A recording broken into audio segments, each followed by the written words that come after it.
another NATO leader say today's air attack over Bosnia-Herzegovina was completely justified. Officials say 2 U.S. fighters downed 4 Serb warplanes after the warplanes violated the UN no-fly zone and reportedly bombed or were about to bomb a Bosnian government arms plant. This was NATO's first attack in its 44-year history. An anonymous Serb official confirmed that 2 Serb planes were shot down, but claimed they were on a training mission.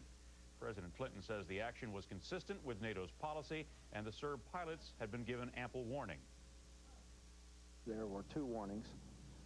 Every attempt was made, to the best of our information, to avoid this encounter. We have had responsibility for enforcing the no-fly zone since last April. It has been since last fall that there were any fixed-wing aircraft that we knew of violating the no-fly zone. Jeffrey Archer has more on today's mid-air confrontation over Bosnia and why it may have occurred. The Serb planes shot down are called Super Galebs and can carry bombs and also use a high-powered cannon for strafing ground targets. They were part of the equipment of the Air Force of the former Yugoslavia, but were taken over by the Bosnian Serbs.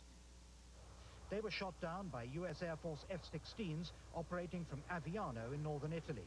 The no-fly zone has been in force since last April, but this is the first time NATO planes have gone on the attack. United Nations Security Council Resolution 816 bans unauthorized flights by all fixed-wing and rotary-wing aircraft in the airspace of the Republic of Bosnia-Herzegovina and authorizes all necessary measures to ensure compliance with the ban.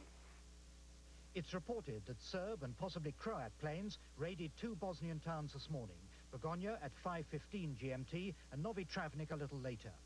At 5:45 near the town of Banja Luka, 6 Serb Galeb ground attack fighters were challenged by 2 American F-16s controlling the UN-imposed no-fly zone.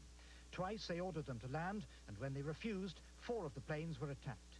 It's thought the planes shot down were the ones involved in the bombing raids. The F-16 pilots would have talked via a NATO AWACS radar plane to their headquarters in Vicenza, Italy. NATO's southern region commander in Naples would have had to give the pilots authority to open fire. Admiral James Border commands the whole of NATO's Bosnia operations, including the strike force that would have bombed the guns around Sarajevo if they'd not been moved by last week's deadline. It was revealed today, however, that Serbs in Sarajevo concealed some of their tanks in the city and smuggled them out yesterday before NATO could act against them. So was today's action just NATO flexing its muscles? These 6 Galeb aircraft were carrying out attacks in Muslim positions. And in a situation like that, within the terms of the resolution, it was quite clear that the United Nations has taken the appropriate action. The UN Security Council first declared a no-fly zone over Bosnia in October 1992, but it wasn't until April last year that NATO planes from America, Britain, France and Holland arrived at Italian air bases to enforce it. In Sarajevo, there's a fear of a violent reaction from the Bosnian Serbs. Consequently, all aid flights into the city have been suspended for the time being. Jeffrey Archer, ITN at the Defense Ministry. Those flights should resume tomorrow. The firefight was followed by a 40-minute artillery barrage of the Muslim stronghold Tuzla, though it can't be determined whether that was Serbian retaliation or only one more battle in a 2-year war. The UN clearly feared retaliation when it halted. The alliance was left with no choice but to shoot down the warplanes. And or to be attacked.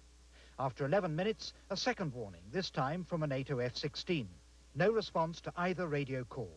1 minute later, the NATO commander gave permission to engage. Just prior to the engagement, the flight leader of the NATO fighters saw the Galebs make a bombing maneuver, and then he saw explosions on the ground.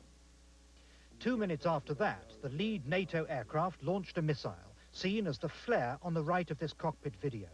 3 more missiles were fired over 5 minutes. 4 Galeb planes were shot down, the other 2 fled the area. The operation was commanded from the AWACS radar plane, where a senior officer followed simple rules of engagement.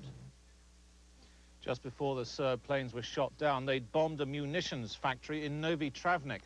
Several hours later, the Serbs began shelling Tuzla, which is held by the Muslims. The UN has now postponed all aid flights into Sarajevo and cancelled all convoys through Serb-held enclaves. Robin White reports from central Bosnia. Less than an hour after the Serb bombing raid, first pictures of the aftermath of their attack. This was the bomber's target, and billowing from it, evidence that the Serb pilots found their mark. What was an ammunition factory feeding the Bosnian Muslim war effort, torn apart and in places reduced to ashes and rubble by hundreds of pounds of high explosives. At least one of the bombs appears to have landed in the very heart of the ammunition factory. Others have fallen around the perimeter. Factory staff said 1 hour later the plant, largely empty, would have been full of people. Remains is in line with UN Security Council resolutions, but is urgency in the wake of the incident. NATO says yesterday's shooting was intended to show resolve, not derail peace. It says Bosnian Serb aircraft violated a UN no-fly zone and appeared to be bombing a Muslim munitions factory. Serb forces deny that. Jamie McIntyre has details. After 10 months of what pilots call boring holes in the sky, U.S. Air Force F-16s patrolling Bosnia's no-fly zone got orders to shoot. Black 03, clear to fire. The white flash on the pilot's heads-up display is an AMRAAM radar-guided missile that took down the first of 4 Bosnian Serb Super Galeb fighter planes. The confrontation is described by the F-16 pilot's wingman, call sign Zulu. He visually ID'd 6 Galebs. He observed them rolling in on the target, dropping their bombs. He saw the bombs hit the target. He saw secondary explosions. After he rolled off and got clearance to engage, he engaged the first Galeb, shooting it at medium altitude with an AMRAAM, and then pressed in to shoot 2 other Galebs with AIM-9 mics at extremely low altitude. All 3 immediately were destroyed and became a fireball unveiling. No shoots. In the end, 4 of the Yugoslav-made Galeb Seagulls fell prey to U.S. F-16 Fighting Falcons. As far as being fish in a barrel, I guess it'd be a matter of perspective. Like, you could say the same thing about the people on the ground that they were dropping bombs on, I suppose. It wasn't much of a contest, was there? Well, that's what your tax money goes for. NATO Commander Admiral Mike Borda said if the attack was a test of NATO resolve, in his words, I think we passed the quiz. Violations of the no-fly zone like we saw today will simply not be tolerated, and if we can engage, we will engage, and that's what we did. Since April, when NATO began patrolling skies over Bosnia, there have been hundreds of violations by helicopters like these captured on night targeting video shot by Navy F-18s. But none was considered militarily significant. The shoot-down marks the first military action by the NATO alliance.